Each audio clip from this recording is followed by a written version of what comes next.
Olá, você que está assistindo o Congresso de Inovação no Poder Judiciário e Controle, o CONIP Judiciário e Controle. Eu sou Bruna Matos, eu represento a Fundação Brava e o Brasil Lab, e hoje eu tenho a satisfação de moderar o painel de discussões que se chama Judiciário e o Novo Padrão de Relacionamento no Processo Eletrônico. Falando brevemente das organizações que eu represento, a Fundação Brava é uma organização da sociedade civil que trabalha há mais de 20 anos com o aperfeiçoamento da gestão pública, e a gente tem como bandeira prioritária a digitalização do governo, a digitalização do setor público como um caminho estratégico para aprimorar as políticas públicas. Hoje eu tenho aqui o prazer de ter dois convidados, a Denise Martins Moura Silva, que é secretária da Tecnologia da Informação do Tribunal de Justiça do Sergipe. Denise, muito obrigada pela sua participação. E conto também com Marcelo Caiado, que é chefe da Assessoria Nacional de Perícia de Tecnologia da Informação e Comunicação do Ministério Público Federal. Marcelo, muito bem-vindo e muito obrigada pela sua participação. Eu gostaria de trazer uma breve contextualização, e logo já vou partir para as perguntas dos nossos palestrantes, mas para, de fato, contextualizar a importância desse tema que a gente vai discutir hoje. Trabalhando na Fundação Brava, né, e tendo um contato direto com a agenda de transformação digital do governo, eu tenho a grata oportunidade de acompanhar como esse processo de transformação digital tem sido desenvolvido nas mais diferentes áreas e nos diferentes poderes. E no Poder Judiciário não é diferente. Eu trouxe aqui alguns dados do Conselho Nacional de Justiça, da publicação Justiça em Número, que nos dão a dimensão de como esse processo de virtualização ou de digitalização do Poder Judiciário tem ocorrido. Então, de novo, na publicação Justiça em Números do CNJ de 2020, algumas informações para contextualizar. 9 em cada 10 ações judiciais foram iniciadas em um computador, um celular ou um tablet. Se a gente fizer uma comparação, 10 anos antes, a proporção era exatamente o contrário. 1 em cada 10 acontecia de maneira digital. O volume de processos novos eletrônicos apresentados entre janeiro e dezembro do ano de 2019 foi de exatamente 23 milhões de processos. Além disso, atualmente, apenas 27% dos processos judiciais que tramitam são em papel. Né? Em 2009, a proporção de projetos virtuais era de 11,2%. Ou seja, a gente tem vivido uma transição, né, do modo analógico para o modo virtual. E é inegável que o processo que a gente tem vivido, né, esse desafio coletivo que a gente tem vivido com a pandemia de Covid-19, só fez acentuar esse processo de virtualização e de digitalização da justiça. Se antes essa era uma tendência que já estava acontecendo e que se acentuou nos últimos 10 anos, isso se transformou de maneira exponencial em poucos meses. Né? Eu costumo dizer, e aí analisando diversas áreas, que a transformação digital tem ocorrido de maneira exponencial. E essa é uma tendência que deve ficar, que deve permanecer como um grande legado desse momento que a gente tem vivido, e a gente tem a grande oportunidade de, estando à frente dessa transformação, né, participando e vivenciando esse processo cotidianamente, refletir sobre as bases que a gente quer construir daqui para frente. Então, só queria trazer essa primeira introdução para que a gente tenha uma dimensão desse processo, e eu já começo agora com uma primeira pergunta, queria direcionar primeiro para a Denise. Considerando o processo eletrônico, né, quais são os principais desafios, as oportunidades e os resultados que a gente tem obtido desde o seu início até hoje? Boa.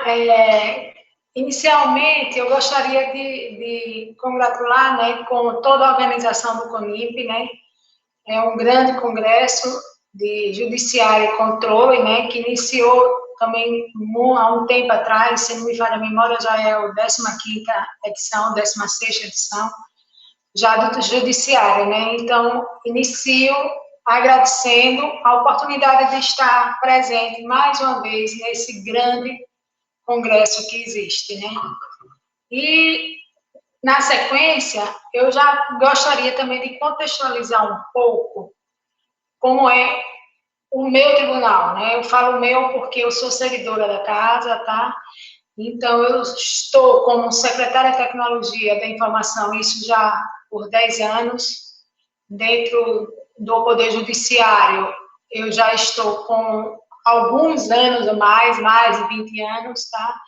E minha carreira está aqui, que eu fui a primeira analista de carreira aqui no Tribunal de Justiça, tá? Eu sou analista número 1, concursada, então eu venho prestando esse serviço já tem um tempo, tá? Já são 2 décadas já de prestação de serviço aqui na tecnologia do Judiciário Sergipano, da Justiça Estadual Sergipana.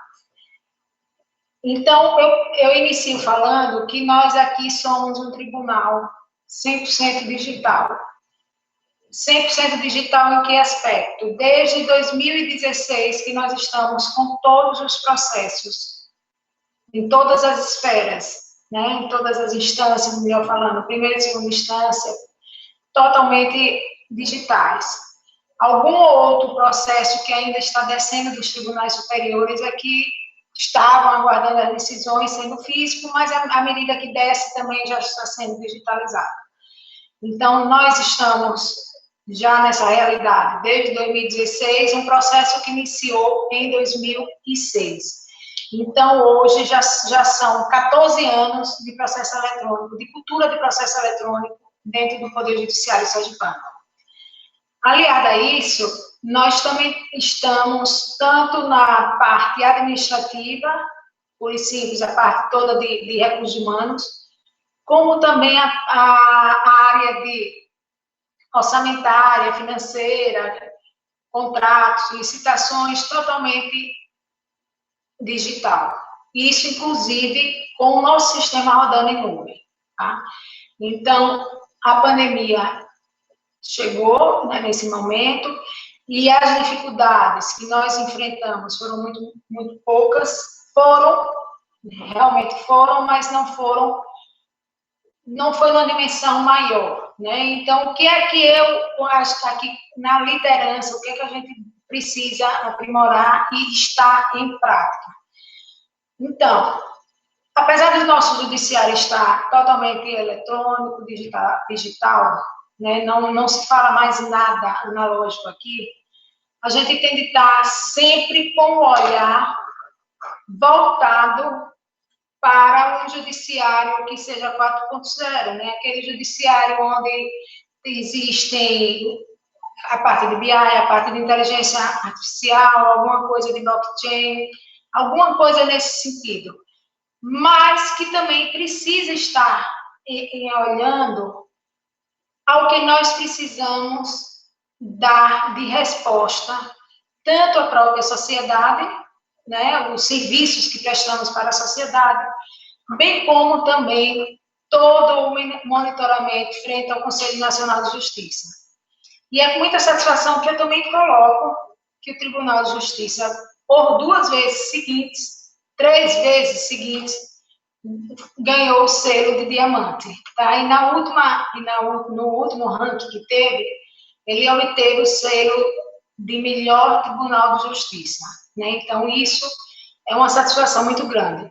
Tá, e nesse ambiente todo, o que é que a gente aqui está gerindo nesse ambiente? Aqui eu tenho mais de 400 servidores virtuais rodando uma plataforma de mais de 3.000, em torno de 3.300 computadores na rede. É um tribunal pequeno, sim, porém com muita prestação de serviço, certo? E a Secretaria de Tecnologia, nós temos sempre em torno de 160 pessoas contribuindo, colaboradores. Desses 160, 60 mais ou menos, são 62 que são desenvolvedores e temos 55 que são terceirizados para a prestação de serviço de segundo nível. Nesse ínterim, tivemos a oportunidade nesses anos de poder fazer concurso específico, inclusive para analista de banco de dados, analista de redes, analista de segurança da informação, que eu tenho pessoa especializada aqui em segurança da informação, cargo específico, quando eu falo especializado, é aquele cargo de carreira realmente para segurança da informação. tá? Então, primeiro eu fiz essa contextualização também de como é o Tribunal de Justiça de Sergipe, como ele atua no seu dia a dia, e estendendo ainda os órgãos parceiros, né? Porque nós temos integrações aqui com toda a Procuradoria de Estado, a Procuradoria do Município de Aracaju, as polícias que eles acessam, o Ministério Público, Defensoria Pública, Secretaria de Segurança, e aí por aí vai. Então, respondendo a sua pergunta, né, qual seria um conselho, qual seria aquele conselho ideal para que a gente consiga gerir isso tudo? Veja, eu penso que, de início, a gente precisa exercitar um pouco a liderança, através de quê? Tendo aquela percepção, quais são os valores que a instituição tem e o que é que a tecnologia, na verdade, tem a contribuir. Então, a gente tem que ter aquela visão, aquela cognição, né, para que a gente esteja imbuído na construção do objetivo padrão, que seja um só o alcance da sociedade, né?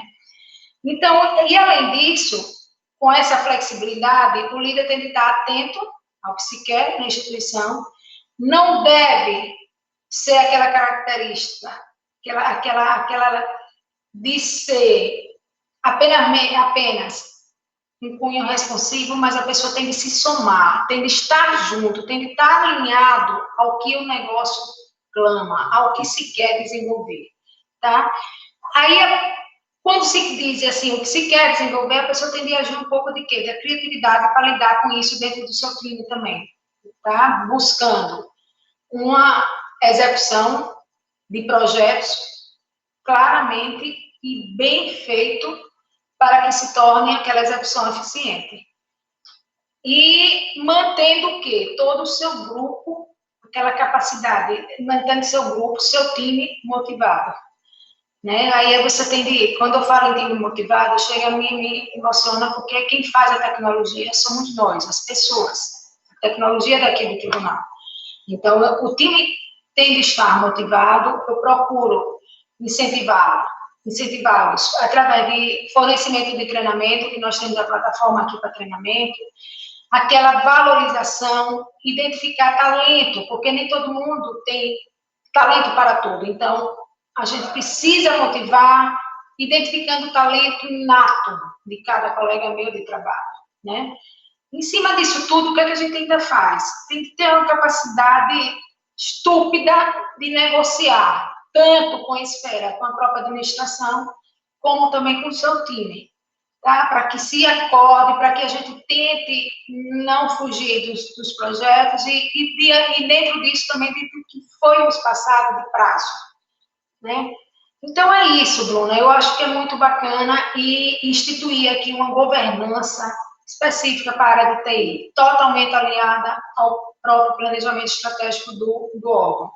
Então, aqui a gente também prima muito, muito fácil, assim, está sendo fácil falar, porque a gente prima muito, não sei se por ser um tribunal pequeno, mas por estar alinhado ao que a administração quer.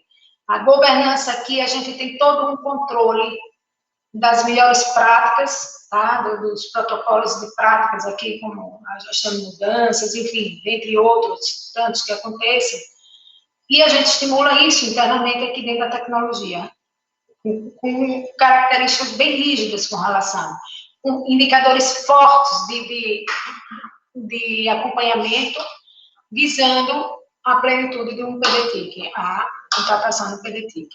Eu penso que eu poderia dar uma paradinha, porque senão vou continuar falando, se me deixar falando vai demais. Eu penso que se quiser dar uma parada, para que o Marcelo possa falar alguma coisa, aí depois eu posso retomar, enfim. Fique à vontade. Excelente. Também, tá? Aí... Excelente, Denise. Obrigada.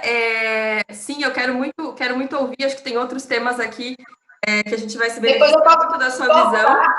Até para os desafios, entendeu? Assim, explicar mais, enfim. Tá, Marcelo?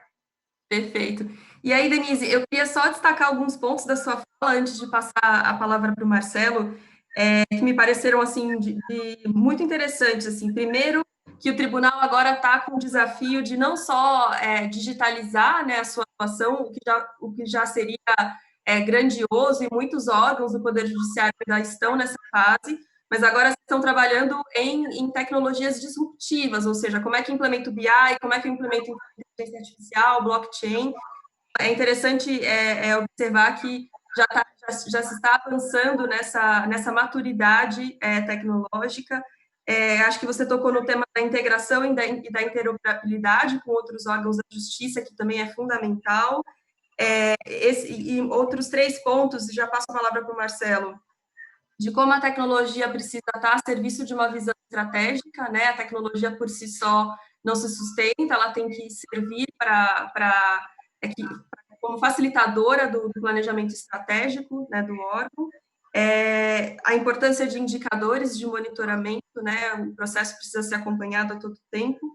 E, por último, mas não menos importante, a tecnologia se faz com pessoas, né? Então, é muito importante também avaliar e acompanhar os servidores que são responsáveis por conduzir todo esse processo.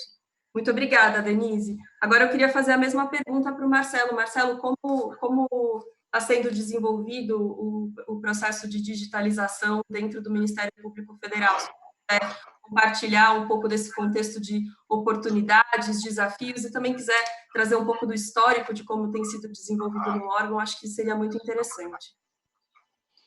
Obrigado, Bruna. Inicialmente, eu gostaria de agradecer o convite de estar aqui compartilhando um pouquinho da nossa experiência e dizer que é um prazer estar dividindo aqui esse painel, né, contigo, Bruna, contigo, Denise. E especialmente, eu não sabia, né, é um prazer dobrado, Denise, na medida em que você é a primeira analista do tribunal, eu sou o primeiro perito de TI do MPU, né? Então, a gente já tem um bom tempo aí que a gente está acompanhando toda essa mudança, né? E para responder a pergunta da Bruna, eu gostaria até de mudar um pouquinho e falar de cinema, né? Durante muito tempo eu fui um cinéfilo, né? E a gente aguardava, né, o lançamento de um filme para poder ir ao cinema, né? Então era anunciado 1 mês antes, 2 meses antes, né, que seria lançado naquele dia. E aí para poder assistir o filme tinha que ir para o cinema, não tinha outro jeito, né? Passado um tempo, surgiram os videocassetes, né, fitas VHS, né, depois evoluíram para os DVDs e vieram as locadoras de vídeo, né, então você podia ir na locadora e a mesma coisa, você aguardava chegar o filme e você ia na locadora, só que nem sempre estava disponível o filme que você queria lá na locadora, e aí você, né, pedia para reservar, enfim, era uma confusão. E aí veio a banda larga. Quando veio a banda larga, foi um desastre, né? Pirataria para todo lado, todo mundo copiando tudo, era filme, era música, e as indústrias ficaram desesperadas, começaram a perder dinheiro. Só que isso mudou, né? Mudou o quadro, e hoje as empresas elas ganham bastante dinheiro com streaming, né? Hoje você tem streaming de áudio, você tem streaming de vídeo, elas conseguiram resolver e reverter esse problema, e, de certa forma, veio com um avanço tecnológico, tá? Então, isso é só para introduzir o quê? De que, às vezes, as coisas só ocorrem quando vem por dor, né? A indústria, ela não teria, né, no caso do cinema, no caso da indústria de música, ela não teria evoluído se não fosse, talvez, né, esse empurrão que houve aí, né, desses piratas, da própria tecnologia, enfim. Tiveram que encontrar uma forma de ganhar dinheiro que estavam perdendo, estavam sangrando com isso. E aí eu gosto de me lembrar, né, talvez por estar há muito tempo já atuando na área de perícia e de segurança da informação, que em 2001 foi instituída a medida provisória 2200, que criou a infraestrutura de chaves públicas brasileiras, né? Esse ano ela fez 19 anos, né? E aí, pegando até um dado que a Bruna apontou, de 10 anos atrás, a gente tinha um processo digital, né, a cada 9 físicos. Se a gente pegar essa mesma data, a gente vai ver que há 10 anos atrás já tinha 9 anos que existia a MP2200. E eu me lembro quando a MP2200 saiu, todo mundo falou, cara, agora, né, as coisas vão digitalizar, todo mundo vai ter certificado digital, né, o governo fez a parte dele, criou lá a medida provisória, a infraestrutura de chaves públicas brasileiras, e não aconteceu. Aí passava o ano, vinha o ano seguinte, agora vai, agora decola. Aí mais outro ano e não vinha, mais outro ano e não vinha, né? E com isso, os anos foram passando e nada acontecia. E aí um dado, né, de certificados digitais, em junho desse ano, dados do ITI, o Brasil registrou 9 milhões de certificados digitais emitidos, tá? E só para esse ano, comparando o mês de junho com o mês de junho do ano passado, foi um aumento de 25% na emissão de certificado digital. E aí eu acredito, né, que certamente esse percentual não teria sido tão grande se não tivéssemos tido a pandemia, né? É um crescimento realmente considerável de 25% de aumento, e mais ainda, só para o ano de 2020, o próprio ITI estima 6 milhões de certificados digitais sendo emitidos, né?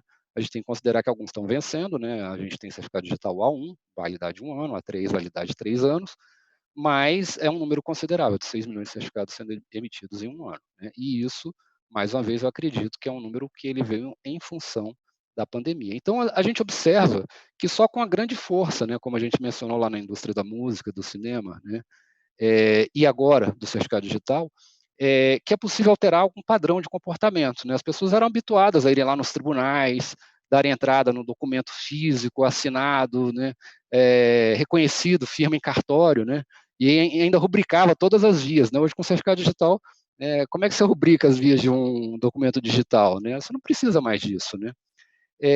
Só que o que acontece? No nosso caso, com a pandemia, a gente teve o grande desafio que tudo precisou ser efetuado muito rapidamente, né? E, infelizmente, não haviam os processos de segurança, né, adequados. O procedimento ele não estava muito bem estabelecido. Então, quando a gente fala em segurança da informação, a gente tem que pensar na tríade, né? Confidencialidade, integridade e disponibilidade, né? Então, primeiro, é manter o sigilo daquela informação. Segundo, é garantir que a informação ela está na forma correta, na corretude dela, ou seja, ela está íntegra.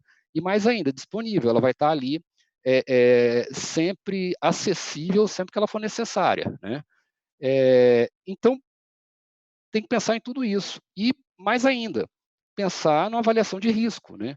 Qual o risco de ser atacado, de ser invadido, de ter o dado roubado, de ter, hoje, ataques de ransomware, a gente vê aí ocorrendo o tempo inteiro, e muito louvável a iniciativa do ministro Fux, né, de querer criar um comitê de cibersegurança.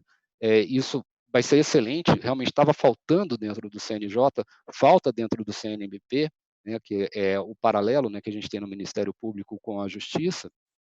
Então, tem que começar a olhar para todos esses aspectos, né, para que o quê? Para que a mudança que ela está ocorrendo, ela não traga problemas, tá? Então, ainda que seja tardio, né, e eu acho que é tardio, né, a gente pensar em segurança no meio, né, de toda essa mudança, tem que se pensar. Por quê? Porque senão daqui a pouco a gente vai ter mais danos sendo causados aí, tanto para o judiciário como para o próprio cidadão, né? É, Além disso, né, e respondendo também um pouco mais especificamente a pergunta da Bruna, né, de desafios, um grande desafio diz respeito ao volume de dados, né, e tamanho dos arquivos.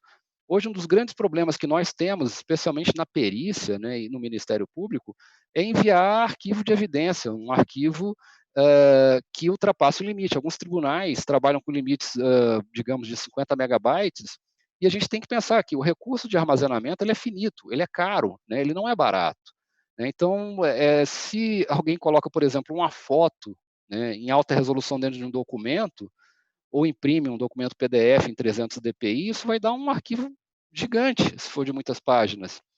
Então, às vezes, é desnecessário. Por outro lado, às vezes é extremamente necessário. A gente tem visto aí quebras de sigilo, por exemplo, que atingem 2 tera de dados. E como é que eu faço com um dado desse para poder fornecer para a justiça, se está limitado em 50 mega o tamanho do arquivo? Né? Então, tem que pensar na situação atual e mais, na situação futura. Por quê? Porque certamente vai aumentar o volume, vai aumentar o tamanho dos arquivos e vai aumentar a demanda por espaço de armazenamento, assim como a segurança, né? Antigamente a gente cuidava de segurança colocando dentro de um arquivo físico e trancando numa chave, num armário de aço, né? Estava limitado a um espaço físico. Hoje, qualquer um pode invadir de qualquer lugar do mundo.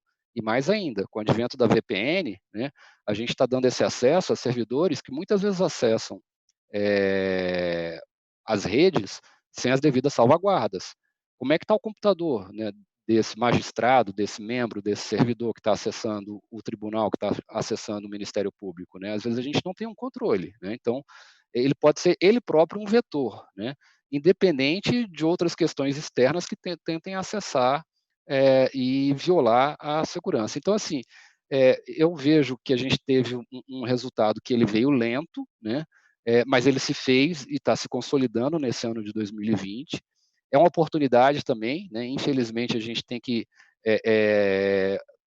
tratar o vírus, né, como ele sendo um vírus disruptivo, uma pandemia disruptiva, né, que foi que permitiu que a gente desse um avanço em algumas questões, que elas não viriam sem isso, né? Mas a gente ainda tem muitos desafios aí para tratar. Então, Bruna, a sua pergunta, ela é ótima, mas eu acho que assim, só ela a gente poderia ficar aqui o dia inteiro debatendo e conversando sobre ela, tá? Tem muita coisa. Então, eu tentei fazer um breve resumo aí do que eu acho que é mais relevante e mais importante. Perfeito, Marcelo, obrigada. Da mesma forma, eu vou também destacar aqui alguns insights que você trouxe que também me pareceram muito interessantes. Primeiro, assim, a questão de que muitas vezes a dor, né, a dor, um desafio percebido é que é a grande força motriz para uma transformação tecnológica, né? E a gente tem visto isso com a pandemia, né, como um dos resultados não esperados, e eu tomo muito cuidado para não dizer positivo, né, porque a gente está vivendo esse momento tão difícil, mas, de fato, um dos resultados não esperados é a aceleração da transformação tecnológica, né? E a gente tem visto isso, enfim, estamos avançando talvez 20 anos, né, desde a edição da MP, em meses, né? Então, de fato, esse é um grande destaque. E também as suas duas preocupações, Marcelo, que estão muito relacionadas ao pilar da tecnologia, né? Então, como é que a gente garante confidencialidade, integridade, disponibilidade, né? Toda essa discussão de segurança dos dados, né? Não tínhamos protocolos, talvez, estruturados para dar conta desse grande volume, dessa grande demanda pelos processos. E, da mesma forma, como é que a gente cria soluções inovadoras e disruptivas para lidar com esse que é um grande desafio, de fato, relacionado ao armazenamento de dados, né? Como é que você, tendo tantos usuários simultaneamente, enfim, encontra mecanismos para garantir que eles terão condições de fato, armazenar esses arquivos, né? Passando um desafio que antes era analógico para um desafio tecnológico. Então, pontos muito importantes. E como você bem falou, essa minha pergunta, ela é bem... talvez dê para a gente ficar discutindo ela aqui todo o tempo, mas eu ainda queria continuar no tema da Covid-19, porque os dados que você trouxe, né, de 9 milhões de certificados digitais, eles dão a dimensão, de fato, do quanto esse momento está sendo estratégico. E aí eu queria perguntar especificamente, eu imagino que a gente terá vários legados nesse desafio coletivo que a gente está vivendo, né? Para diversas áreas, para o Poder Judiciário não seria diferente, para a dinâmica de processos eletrônicos não seria diferente. Eu queria entender, na visão de vocês, quais são os legados, o que fica dessa experiência coletiva que a gente está vivendo para o momento posterior, para o momento pós-crise.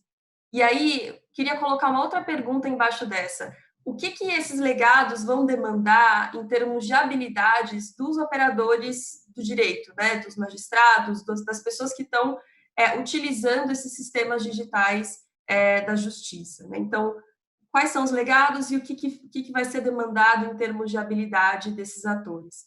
Eu vou começar com a Denise de novo e aí eu passo para o Marcelo. Oi, Bruna. Veja se eu entendi direito, tá? A pergunta aqui estava um pouco baixa. Nesse período que nós estamos vivendo, você diz qual o legado para quem vai estar operando direito, não é isso? A primeira pergunta foi essa. E a segunda, o que é que o legado...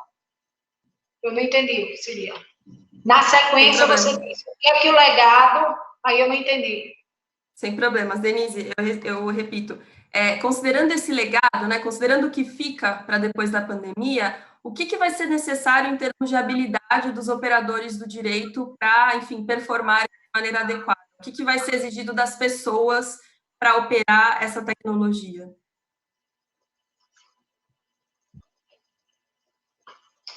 Ótimo, agora tranquilo. Bom, eu acho que o grande legado que nós trazemos aqui, né, a questão da possibilidade de se ter o trabalho remoto, né? Isso já certo no tribunal. Na verdade, o tribunal, quando foi decretada a nossa pandemia, nós tivemos, assim, o mínimo dos trabalhos, penso eu, porque foi muito mais a parte de permissão de acesso, a parte de VPNs, para que algumas pessoas que faziam uso internamente pudessem ter esse todo acesso remoto das suas casas, tá? A parte desses acessos que eram extremamente dados aqui nisso. Isso foi feito com muita cautela, foi um dos grandes problemas, né? Claro. Porque a questão da videoconferência já existia uma prática para a parte criminal, que nós temos a parte toda com os presídios, que isso já era realidade, tá? A parte civil, não. Mas a parte criminal, sim. Então, qual foi o nosso trabalho também? De instituir essa cultura e a organização. Lembrando, estava todo mundo em casa. Literalmente, a tecnologia não veio. Só veio esse pessoal terceirizado de apoio, porque se precisasse trazer algum computador, fazer algum tipo de reparo imediato, tá? Fechando parênteses. Toda a equipe realmente ficou imóvel. E no final de semana, nós providenciamos fazer todas essas automatizações, tá? Para que essas permissões fossem feitas. Isso tudo é possível, mas aí a equipe já trabalhou para fazer de uma maneira extremamente sincronizada, voltando para os acessos. Isso abrindo o chamado na central de serviços, e aquele chamado a pessoa já recebia o modus operandi dele, tá? Isso com relação aos acessos. Com relação à própria videoconferência, nós realmente precisamos sistematizar como é que essas audiências deveriam estar sendo gravadas, quais e-mails deveriam estar sendo criados para dar que se desse a publicidade de todos que compõem a sala de audiência, pudessem ter esse acesso.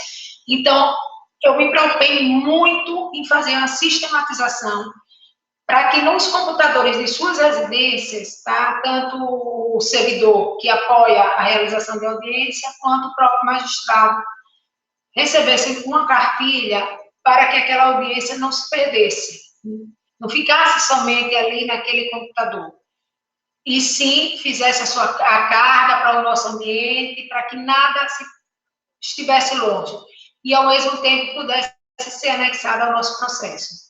Então, eu acredito que um grande legado que me trouxe, tá, nesse momento, foi a união de vários setores internos da própria tecnologia, da CETES, como assim é o nome da nossa secretaria,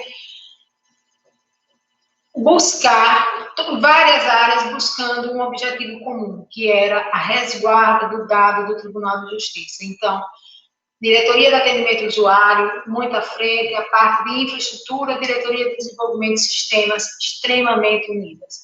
Então, isso me trouxe como legado aquela rapidez no servir, no prestar, tá? Então, acho que está todo mundo já adaptado. Eu penso que agora, já com o juízo 100% digital que o ministro Fux publicou, e eu acho que isso realmente, ele foi muito feliz, porque a tendência vai ser essa, porém, a gente também tem de se preocupar com a questão da segurança, né?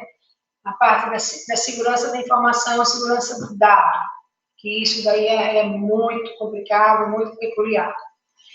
E o que é que os operadores do direito vão fazer? Eu me recordo, também vou abrir aqui uma janela, há uns 10 anos atrás, isso, quando nós iniciamos um projeto aqui, que já tínhamos muita coisa do processo eletrônico, e aí a corregedora à época, desembargadora Aparecida, disse o que é que está faltando para a gente melhorar o nosso processo. Aí fez o estudo, se analisou que uma das coisas que mais estava se demorando era o cumprimento de mandado, né, pelo oficial de justiça. E, à época, aquele oficial de justiça, ele não tinha uma participação ativa dentro do processo eletrônico. Daí, nós fizemos uma análise para diminuir o tempo de cumprimento de um mandado. Então, foi muito bonito, porque nesse período nós vimos o quê? Uma inclusão digital de uma classe que não existia dentro do Poder Judiciário, uma classe extremamente valorizada, que era o oficial, hoje também chamado executor do mandado, ele pôde ser incluído, foi um momento de inclusão digital, aliado ao benefício alcançado, que existia uma média de 20 dias para cumprir mandato, chegou na época da implantação mesmo, uma coisa surpreendente. O mandato já estava cumprido e juntado com a sua certidão em menos de 24 horas. Então, eu estou remontando agora para a atualidade. O que é que a gente aprende com isso? A gente aprende que a tecnologia está aí posta para ser bem utilizada para que se alcance os objetivos, né? Então, hoje, os juízes estão extremamente satisfatórios, satisfeitos, a justiça está satisfatória e os juízes satisfeitos, os magistrados, porque o poder de julgamento deles está fantástico. Então, hoje, se fez mediação durante essa pandemia com pessoas assim, com partes lá no exterior, e aquele acordo foi firmado, foi muito bonito de se ver. Então, o que me emociona e que me traz é que nós podemos, nós que fazemos a tecnologia, ser canal de uma justiça célere e de um resultado muito bom. Então, o legado é que as pessoas vão estar habilitadas a receber essas novas tecnologias, essas tecnologias disruptivas, né? Já estão, é um período de adaptação para isso, para que o que vier, eles já saibam encarar com maior facilidade e o maior benefício. Eu acho que foi um momento muito marcante para todos, lógico, né? Mas eu fico muito feliz em poder ter contribuído bastante também com o meu estado, o judiciário sergipano. Então, a prática da advocacia está mais atuante também, já vinha, né? Porque, como fala, já vinha. Então, já chegou um momento que estavam exigindo, vamos acelerar isso para a gente começar a audiência, para os processos começarem a sair. E realmente foi muito bom. A gente não represou por muito tempo, né?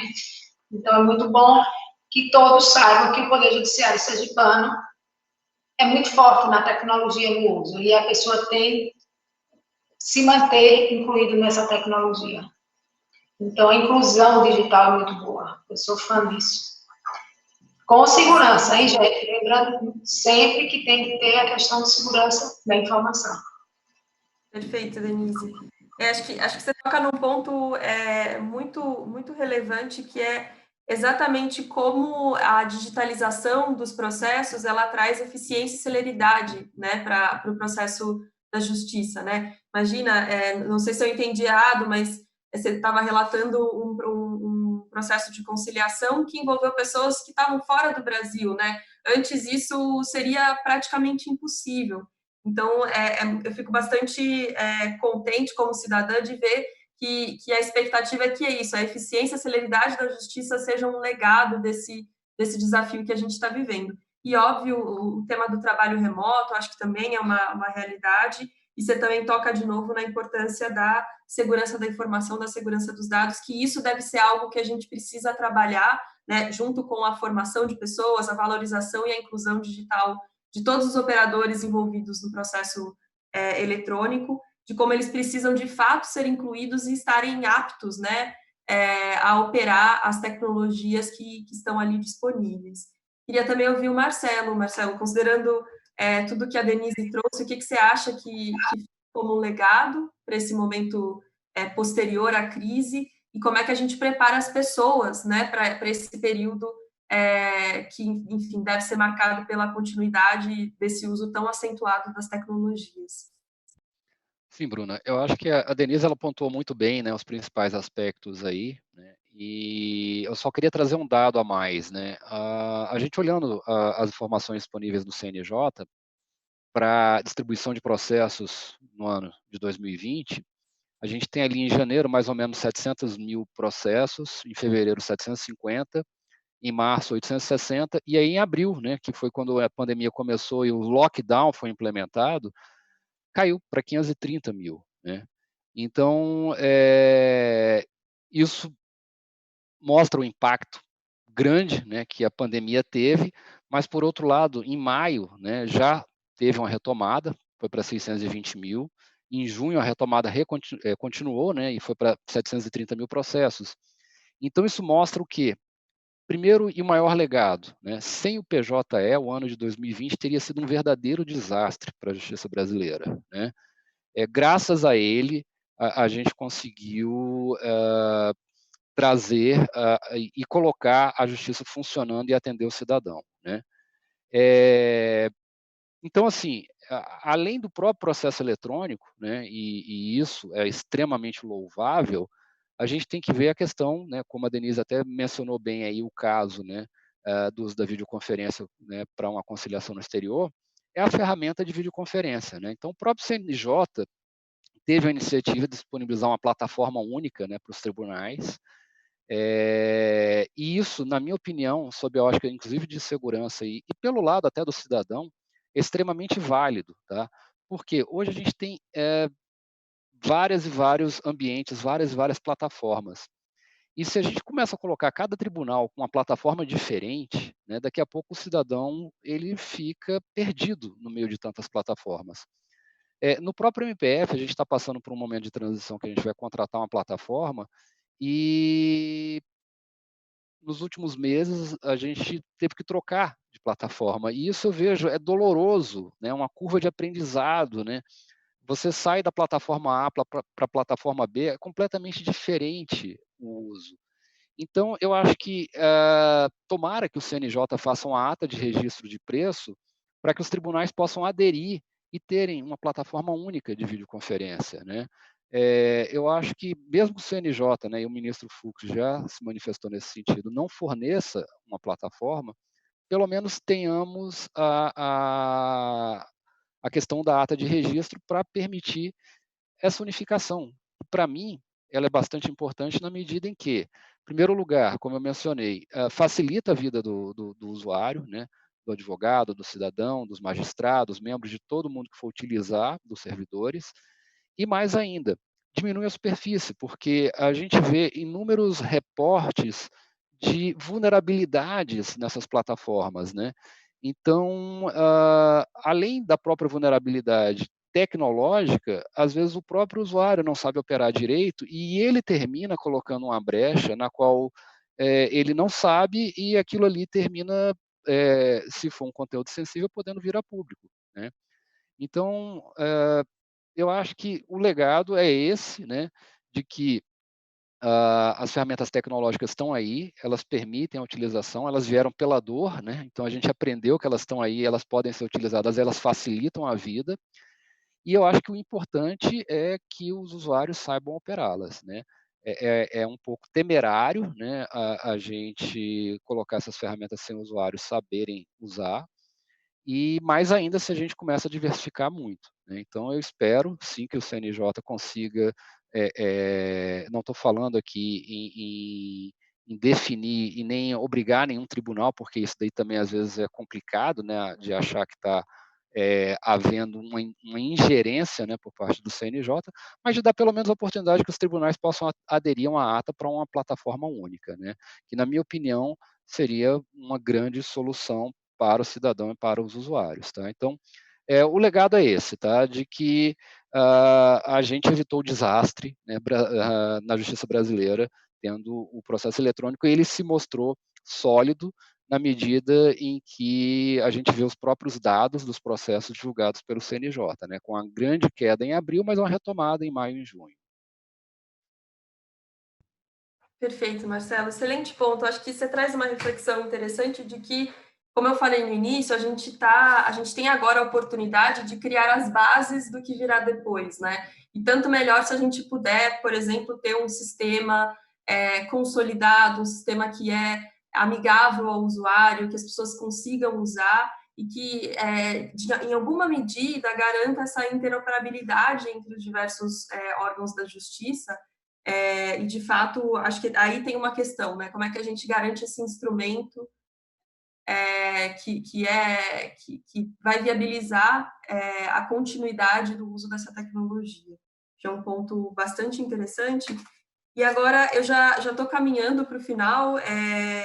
e eu queria ainda continuar nesse exercício de futuro, né? Então, a gente falou muito, né, do impacto da pandemia, das transformações que ela trouxe, dos cuidados que a gente vai precisar ter a partir de agora. Esses cuidados, eles envolvem tantos cuidados de tecnologia, garantir os instrumentos adequados, mas também garantir que as pessoas vão ter todas as habilidades digitais e vão ser incluídas nesse processo. Eu queria perguntar, que possíveis desdobramentos vocês enxergam que o processo eletrônico pode ter para a digitalização da justiça? E aí eu queria entender em que medida, por exemplo, ele pode ser um viabilizador de outras iniciativas, por exemplo, a utilização blockchain, da inteligência artificial. Que vocês vislumbram, assim, e também um pouco qual que é o desejo de vocês, né? Se a gente fizesse um exercício de futuro daqui até 5 anos, o que vocês sonham em termos de digitalização da justiça, considerando, enfim, a experiência de cada um de vocês?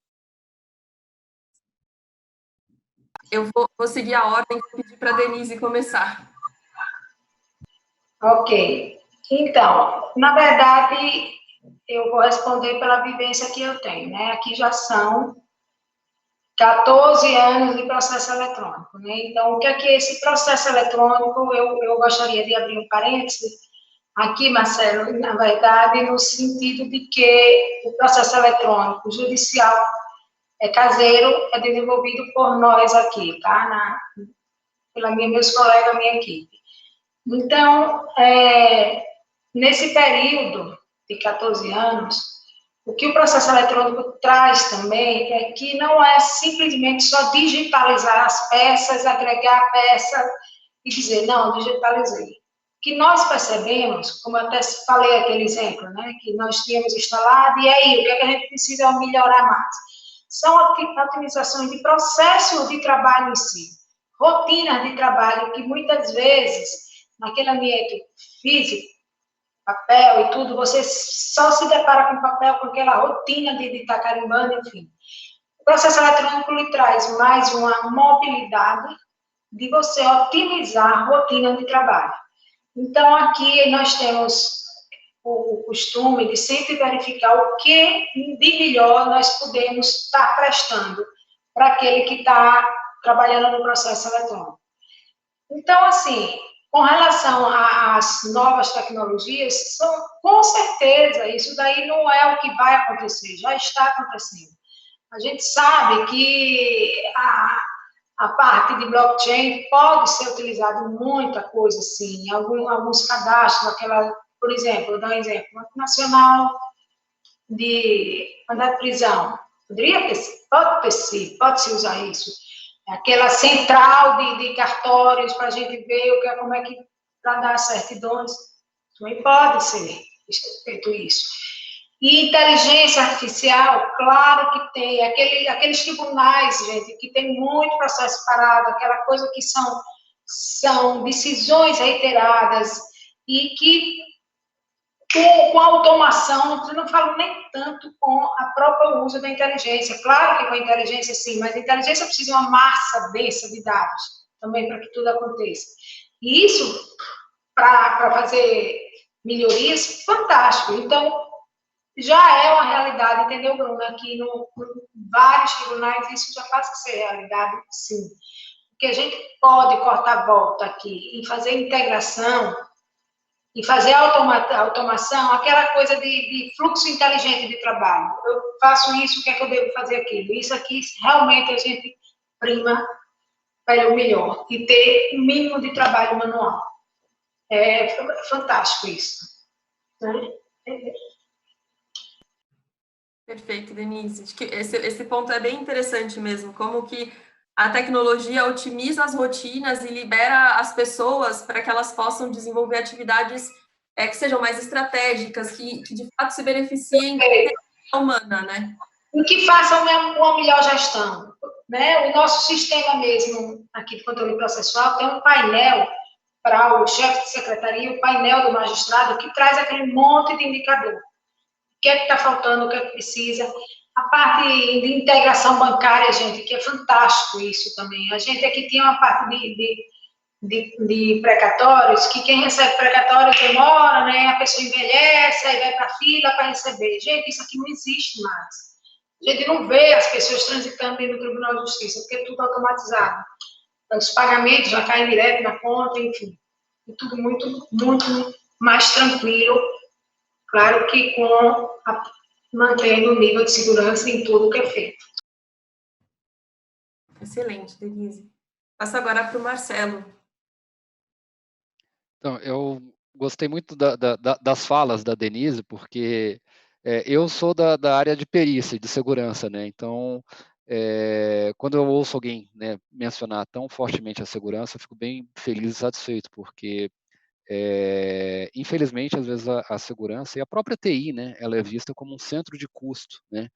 E não como um elemento, né, importante para a manutenção, né? Manutenção da funcionalidade, manutenção da própria segurança, manutenção dos critérios básicos, né, que a gente mencionou, confidencialidade, integridade e disponibilidade. Então, assim, sua pergunta, Bruno, nos próximos 5 anos, eu gostaria muito de ver, né, realmente a tecnologia da informação e a própria segurança sendo vistas, né, como elementos importantes dentro do processo judicial, né? E aí a gente tem que pensar em aspectos que envolvem pessoas, processos e tecnologias, né? A gente tem que ter um pessoal qualificado, né? E aqui eu gosto sempre de mencionar, eu tenho muito orgulho de ser funcionário público, né? Há mais de 20 anos, servidor público, né? Tenho orgulho das equipes com quem tenho tido a oportunidade de trabalhar, pessoas extremamente comprometidas, né? A gente vê aí o servidor público às vezes sendo alvo de muitas críticas, mas ao contrário do que se fala, a gente encontra muita gente comprometida, muita gente séria nos órgãos públicos, e é claro que sempre, né, vai ter uma exceção, né? Alguém que não vai corresponder. Isso acontece em qualquer lugar, pode ser na iniciativa privada, onde for. Então, a gente tem que investir nesse pessoal, a gente tem que investir em processo, né? Ou seja, ter o melhor processo, a melhor forma, né? Tem processos N do governo americano, né? Que tem o NIST, né? O National Institute of Standard Technology. Ele tem, por exemplo, processos específicos 853, que trata de análise de risco. A gente pode pegar esses processos e implementar algo semelhante. Pode pegar um processo da ISO, né? Que a gente tem processos 27.000 que cuida de segurança da informação. Então, é importante ter um processo bem estabelecido e a tecnologia, né? Então, a gente tem que ter a ferramenta adequada, né? Às vezes as ferramentas, e aí não é nenhum juízo de valor contrário a qualquer coisa, às vezes a ferramenta ela pode ter um custo baixo, né, de aquisição ou implementação, mas ela pode ter um custo alto de manutenção, né, que é o retorno do investimento. Então, eu vejo que, às vezes, o gestor ele não tem a visão de que vale a pena investir numa ferramenta, às vezes, um pouco mais cara, porque o retorno sobre o investimento dela vai ser muito melhor, né? E é a dificuldade do próprio órgão público, que ele tem que seguir o que está disposto na lei. Tá? Então, para os próximos 5 anos, eu gostaria mesmo muito de ver a tecnologia da informação e a segurança sendo tratadas como elementos que alavancam a importância, alavancam a utilização dos recursos para permitir que o órgão cumpra o papel dele, seja o órgão judiciário, seja o órgão do Ministério Público, né? No próprio Ministério Público, e aí falando um pouco de inteligência artificial, a gente está com alguns projetos, por exemplo, para reconhecimento e investigação de documentos. Então, hoje a gente recebe um volume de dados gigantesco, né? E aí vem arquivos PDF, arquivos de imagem, arquivos de doc, e a gente não sabe, arquivos HTML, XML, a gente não sabe dizer qual arquivo especificamente, por exemplo, é um boleto, ou uma fatura, ou um cheque, né, quem passou para quem. Então, a gente está usando hoje os conceitos de aprendizado de máquina, né, e inteligência artificial para poder categorizar uma massa gigantesca de documento e filtrar. Então, eu gostaria muito realmente de ver esses projetos em andamento, para que essa massa gigantesca ela possa deixar de ser dado e passe a ser informação útil, né? Porque por enquanto a gente tem dados, né? e é um volume gigantesco e intratável, não dá para a gente poder humanamente analisar isso daí. Então, a tecnologia ela pode e vai nos ajudar, e hoje a gente já tem projeto encaminhado nesse sentido, né? Então, a partir do momento que a gente começa a tratar a tecnologia e a segurança da informação, né, como fatores que vão nos ajudar a prover um serviço de mais qualidade para o cidadão, né, a cumprir mais o nosso papel enquanto justiça e Ministério Público, aí sim a gente vai ver resultados mais fortes, né? E mais uma vez, tratando sempre o trinômio, né? Pessoas, processos e tecnologia. Excelente, Marcela. Esse é um sonho bem bonito, a gente pegar esse dado que está disponível e transformá-lo em inteligência. Eu acho que é um objetivo muito relevante e que certamente vai ser transformador para esses próximos 5 anos. Bom, infelizmente eu tenho que terminar a nossa mesa, eu aprendi demais, estou aqui fazendo anotações e para uma pessoa tão apaixonada por políticas públicas e com tecnologia, foi um presente estar aqui, mas eu não queria terminar sem antes abrir um momento para que vocês possam fazer as suas considerações finais e trazer, enfim, eventualmente reflexões que a gente não tenha abordado nos outros momentos, e aí logo em seguida eu faço o encerramento. Vou pedir para a gente seguir a nossa ordem com a Denise primeiro. Bom, eu agradeço, né, então, agradeço mais uma vez aqui a participação do CONIP, e com você, Bruna, e também com o Marcelo, que se mostra muito conhecedor realmente da parte de segurança, né, Marcelo? E aí eu fico muito feliz em poder contribuir com a experiência aqui vivida do Poder Judiciário sergipano. E realmente eu quero que daqui a 5 anos as pessoas utilizem muito bem a tecnologia, que a gente está falando hoje dessas, mas amanhã já vão surgir outras e outras e outras. Mas que daqui a 5 anos as pessoas não esqueçam das pessoas. E continue valorando os seus times, que são aqueles que fazem, né, a tecnologia, eu aqui, o meu maior valor são meus colegas que estão dentro da tecnologia, e não esqueçam de que todo mundo é pessoa, que a tecnologia está apta para o seu bom uso, né? Facilitador, mas que a gente não pode só viver da tecnologia, a gente precisa manter o encontro. Eu achei muito boa a iniciativa do CONIP fazer, pelo menos estamos aqui nós próximos, aí a gente já teve a oportunidade de eu lhe conhecer, do próprio Marcelo, enfim, fazer disso um contato e não esquecer que o coração bate, que todo mundo tem isso. Perfeito. Obrigada. Obrigada. Marcelo, suas considerações finais, por favor. Bom, eu agradeço novamente o convite, né, e parabenizo aí o CONIP, né, pela organização do evento específico para judiciário, né. Agradeço a Bruna, Denise, né, realmente foi um painel bastante interessante, né. Como eu falei no começo, eu acho que dava para a gente passar a tarde inteira aqui debatendo sobre o tema, né. E além do que eu já coloquei, né, eu acho que o que eu queria passar agora como mensagem final é: a gente precisa se unir, né, enquanto servidores públicos, né? O nosso cobertor é pequeno, né? O dinheiro é curto, a gente tem que ser criativo, então a gente tem que buscar soluções e compartilhar essas soluções, né? O Ministério Público mesmo, federal, a gente tem esse compromisso, né? Então hoje, por exemplo, a gente tem um sistema de informação bancárias, o SIMBA, né, que já é utilizado por mais de 70 órgãos diferentes, que foi desenvolvido dentro do MPF, é um sistema de investigação de quebra de sigilo bancário, tá? Então tem todas as salvaguardas de segurança, enfim. São soluções como essas que a gente tem que buscar, né, que um órgão faz e compartilha, e não 70 órgãos diferentes trabalhando na mesma solução, né?